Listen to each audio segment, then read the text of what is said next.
history. Joining us now to weigh in on this is General Paulie Vallely, U.S. Army retired, chairman of Stand Up America. Hey, General, how are you, sir? Steve, I'm fine this Monday. How are you? Good. Always great to talk to you. So, this case, to me, is open and shut. I mean, what this man did is treason. Well, it is.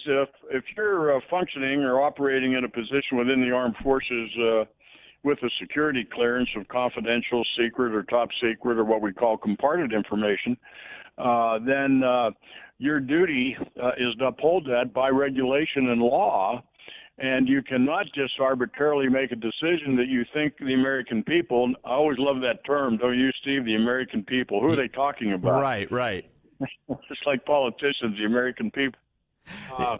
But you just can't go forward and release thousands and thousands of documents out into the internet to Wikileaks, which goes in all over the place to our enemies and creates more hazards and more threats to the United States. So it is, like you say, it's an open and shut case as far as I'm concerned. I mean, first of all, in February, Manning told a military judge that he leaked the material to expose the American military's, quote, bloodlust, end quote, for disregard for human life in Iraq and Afghanistan.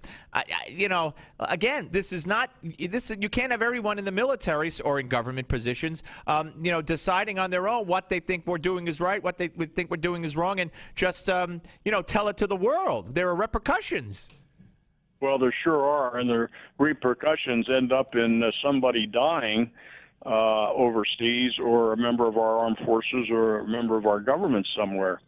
So you cannot have these leaks going out, because with the wide world of the internet, Steve, today, and the media, I mean, it's instantaneous when sensitive information would get out into that kind of a forum and then be disseminated to Lord knows whom.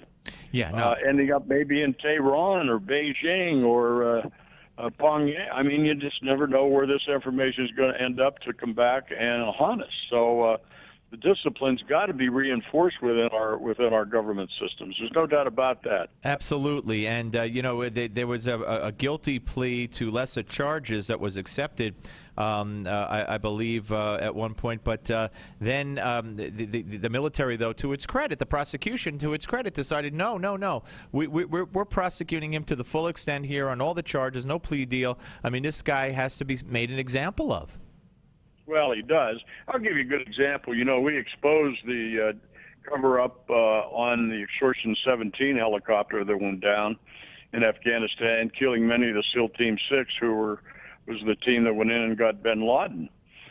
We know a lot of information was leaked at that time about where our SEAL teams were located, and that's why we think Extortion 17 was a setup and an ambush, and that was because of leaked information. Right, and we had the parents of one of those dead SEALs on the show, and of course Joe Biden was one who, first of all, was the one, if I'm not mistaken, who told the world it was SEAL Team 6. Correct? That's exactly right. So it's coming from the top. We have a very undisciplined government today across many areas and many departments.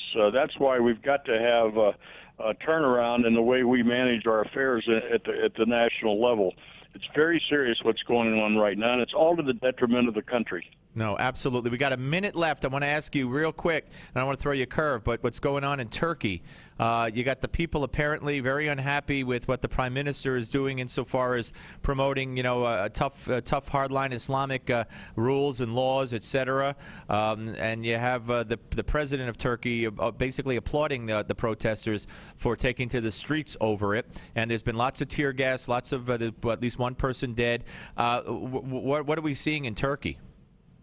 Well, when I was over there twice last year, I mean, it was rampant with rumors and opinions of the Turks that they feel that the government trying to reestablish the Ottoman Empire, and they will go to any steps to accomplish that to the detriment of the populations over there. Turkey's very well organized, but you got to realize, too, they're vying for hegemonic power in that area with Iran.